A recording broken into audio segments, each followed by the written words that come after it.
অল্প বয়সে কারো চুল সাদা হয়ে গেলে চুলের রং কিংবা কোনো মেডিসিন ব্যবহার করে কালো করা যাবে কিনা? খুবই প্রয়োজনীয় একটি প্রশ্ন। সাধারণত নবী করিম সাল্লাল্লাহু আলাইহি সাল্লাম সাদা চুল কালো করতে, খিজাব ব্যবহার করতে, কালো খিজাব ব্যবহার করতে তিনি নিষেধ করেছেন।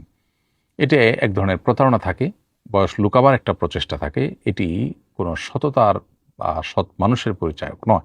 এই জন্য নবী করিম সাল্লাল্লাহু আলাইহি সাল্লাম এটি করতে নিষেধ করেছেন। তবে সাদা চুল থাকলে সেটাকে মেহেদি কালারে পরিবর্তন করতে বলেছেন, কালার দিতে বলেছেন, মেহেদি বা অন্য কালার করতে বলেছেন, এবং কালো কালারটাকে তিনি পরিহার করতে বলেছেন, কারণ কালো কালার দিয়ে মূলত বয়স লুকাবার চেষ্টা করা হয়, সেটা যেন না হয়।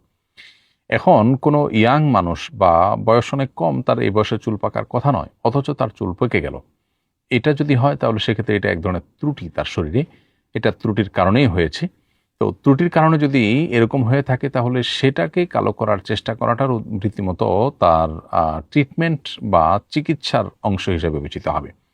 ফলশ্রুতিতে এটি তার জন্য জায়েজ হবে, কারণ তিনি বয়স লুকাবার জন্য নয়, বরং তার ত্রুটি দূর করবার জন্য খেজাব ব্যবহার করছেন, যেটি মূলত তার ট্রিটমেন্ট বা চিকিৎসার অংশ। ফলে অল্প বয়সে চুল যদি সাদা হয়ে যায় তিনি কালো খেজাব ব্যবহার করতে পারবেন। তবে উত্তম হয় কালো খেজাবের সাথে মেহেদি বা অন্য কোনো কিছু হালকা হলেও মিশিয়ে নেওয়া, যাতে করে সরাসরি হাদিসের খেলাফ না হয়। তবে বয়স অল্প হওয়ার পরও চুল সাদা হয়ে গেলে সেটা এক ধরনের ত্রুটি, এবং সেই ত্রুটি দূর করার জন্য তিনি খেজাব ব্যবহার করতে পারবেন। এরপরের প্রশ্ন হলো, আমি একটি ভেষজ ঔষধ কোম্পানিতে চাকরি করি। ওষুধের গায়ে বিভিন্ন প্রাকৃতিক উপাদানের নাম লেখা থাকে, কিন্তু অফিসের নির্দেশে কেমিক্যাল দিয়ে ওষুধ প্রস্তুত করতে হয় এবং এই কাজটি আমার হাতেই বাস্তবায়ন হয়। আমার জন্য এই কাজ করা কি বৈধ হবে?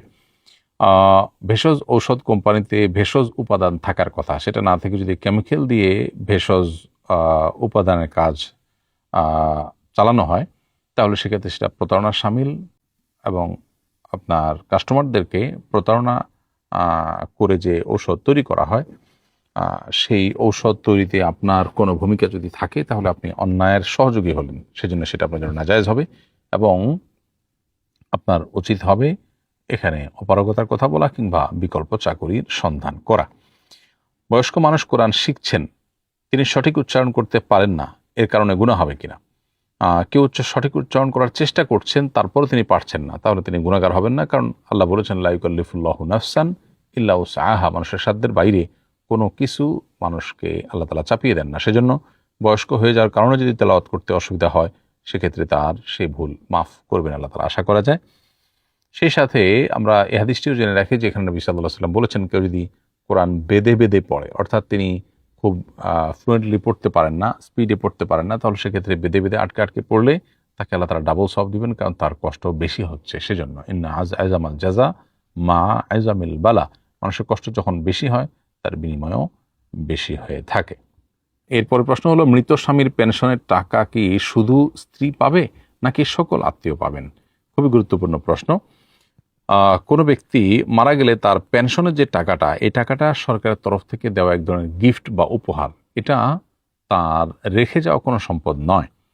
যেহেতু পেনশনের টাকাটা চাকুরে ব্যক্তির রেখে যাওয়া কোনো সম্পদ না এবং সরকারের দেওয়া গিফট, অতএব সরকার যাকে দিতে চাইবেন তাকে দিতে পারবেন। কোনো কোনো ক্ষেত্রে শুধু স্ত্রীকে, কোনো কোনো ক্ষেত্রে স্ত্রী এবং প্রতিবন্ধী বা বিশেষ সন্তানদেরকে সাধারণত পেনশনের টাকা দেওয়ার সরকারিভাবে নির্দেশনা থাকে, পারমিশন থাকে, সুযোগ থাকে। অতএব স্বামীর পেনশনের টাকা পেনশন দাতা প্রতিষ্ঠান, সরকার কিংবা কোনো কোম্পানি, তারা যাদেরকে দিবেন তারাই পাবে। এটা অন্যদের হক বলা যাবে না, কারণ হলো এটা ওই লোকটির, মৃত লোকটির রেখে যাওয়া কোনো নিজস্ব সম্পদ না। যদি সেটা হতো তাহলে ওয়ারিসদের মধ্যে আনুপাতিক হারে বন্টন হয়ে যেত। এরপরে প্রশ্ন হলো, আজানের সময় হাইয়া আলাস সালাহ হাইয়া আল ফালাহ বলার সময় ডানে বামে মুখ ফেরানোর বিধান কি? আমাদের মুয়াজ্জিন সাহেব প্রায় সময় ডানে বামে মুখ ফেরান না, এতে কোনো সমস্যা হবে কিনা? আজানের সময় হাইয়া আলাস সালাহ বলার সময় ডানে, আর হাইয়া আল ফালাহ বলার সময় বামে মুখ ফেরানো মুস্তাহাব।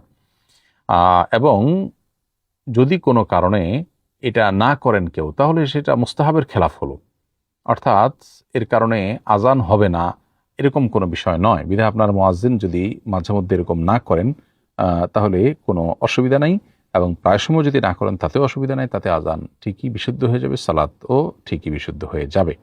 তবে উত্তম হয় ডানে বামে মুখ ফিরানো, যেমনটি মুস্তাহাব। কোনো কোনো কবরে মৃত ব্যক্তির নাম, ঠিকানা, মৃত্যু তারিখ লেখা থাকে, এ ধরনের কোনো কিছু কবরের উপর লেখার শরঈ বিধান কি? খুবই গুরুত্বপূর্ণ প্রশ্ন। অনেক কবরে আমরা এটি দেখতে পাই, কখনো পাথরে, কখনো টাইলসে, কখনো টিনে বা কখনো পাকার উপরে খোদাই করে মৃত ব্যক্তির নাম, পরিচয়, মৃত্যু তারিখ লেখা থাকে। আবার কেউ কেউ সূরা ফাতিহা বা কোরআনে কারীমের আয়াত বিশেষ লিখে রাখেন। আবার কেউ কবরে দেখা যায় মৃত ব্যক্তির প্রশংসামালা কিংবা কোনো কবিতা এগুলো পর্যন্ত লিখে রাখেন। তো এ সম্পর্কে সুনানে তিরমিজিতে জাবের রাদিয়াল্লাহু তাআলা থেকে বর্ণিত একটি হাদিস আমরা পাই। সে হাদিসে তিনি বলেছেন, নাহা রাসূলুল্লাহ সাল্লাল্লাহু আলাইহি ওয়াসাল্লাম আন তুজাসসাসাল কুবুর ওয়া আন তুকতাবা আলাইহা ওয়া আন ইউবনা আলাইহা ওয়া আন তুতাআ ওয়া আন ইউতাআ। যার অর্থ হলো যে নবী করিম সাল্লাল্লাহু আলাইহি ওয়াসাল্লাম কবর পাকা করতে নিষেধ করেছেন, কবরের উপর কোনো কিছু লিখতে নিষেধ করেছেন, এবং কবরের উপর কোনো স্থাপনা নির্মাণ করতে নিষেধ করেছেন, এবং কবর মাড়াই করতে বা কবর পা দিয়ে পাড়াতে নিষেধ করেছেন। এখানে যে নিষেধাজ্ঞাগুলো আছে এর মধ্যে সুস্পষ্টভাবে আমরা জানলাম যে তিনি কবরের উপরে কোনো কিছু লিখতে নিষেধ করেছেন। এজন্য কবরের উপরে কোনো কিছু লেখা অনুচিত। কোনো কোনো ওলামায়ে কেরাম শুধু মৃত ব্যক্তির নাম এবং মৃত্যুর তারিখ লিখে রাখাকে অনুমোদন করেন শুধুমাত্র কবর চিহ্নিত করবার প্রয়োজনে, জিয়ারত করতে যেন সহজ হয়, সুবিধা হয়। সেই জন্য নবী করিম সাল্লাল্লাহু আলাইহি ওয়াসাল্লাম ওসমান ইবনে মাযউন রাদিয়াল্লাহু তাআলা আনহুর কবরকে চিহ্নিত করবার জন্য একটা পাথর রাখতে নির্দেশ করেছেন, যাতে করে পরবর্তীতে কবর জিয়ারত করতে সুবিধা হয়। সেই জন্য বড়জোর মৃত ব্যক্তির নাম এবং মৃত্যুর তারিখ লিখে রাখা যেতে পারে, যাতে করে কবরটা চিহ্নিত করা যায়। এর বাইরে প্রশংসামালা ইত্যাদি লিখে রাখা বা কোনো আয়াত ইত্যাদি লিখে রাখা বা অন্য কোনো কিছু লিখে রাখা একেবারে সর্বসম্মতিক্রমে ওলামায়ে কেরামের দৃষ্টিতে এটি নিষিদ্ধ এবং অনুচিত কাজ, কারণ হাদিসে এটি নিষিদ্ধ করা হয়েছে। যদিও অনেক ওলামায়ে কেরামের মতে কোনো কিছুই লেখা উচিত না। অতএব কবরের উপরে লেখাজোখার পর আমাদের সতর্ক থাকা দরকার। বিশেষ করে বড় বড় সাইনবোর্ড ঝুলানো, অনেক কিছু লেখালেখি করার যে কালচার আমাদের সমাজে আছে, এখান থেকে আমাদের বেরিয়ে আসতে হবে, কারণ হাদিসে পরিষ্কারভাবে এটি আমাদেরকে নিষেধ করা হয়েছে। এরপরে প্রশ্ন হলো, বাম হাতে তাসবিহ গণনা করা যাবে কিনা? বাম হাতে তাসবিহ গণনা করলে গুনাহ হবে না, তাসবিহর সওয়াব পাওয়া যাবে।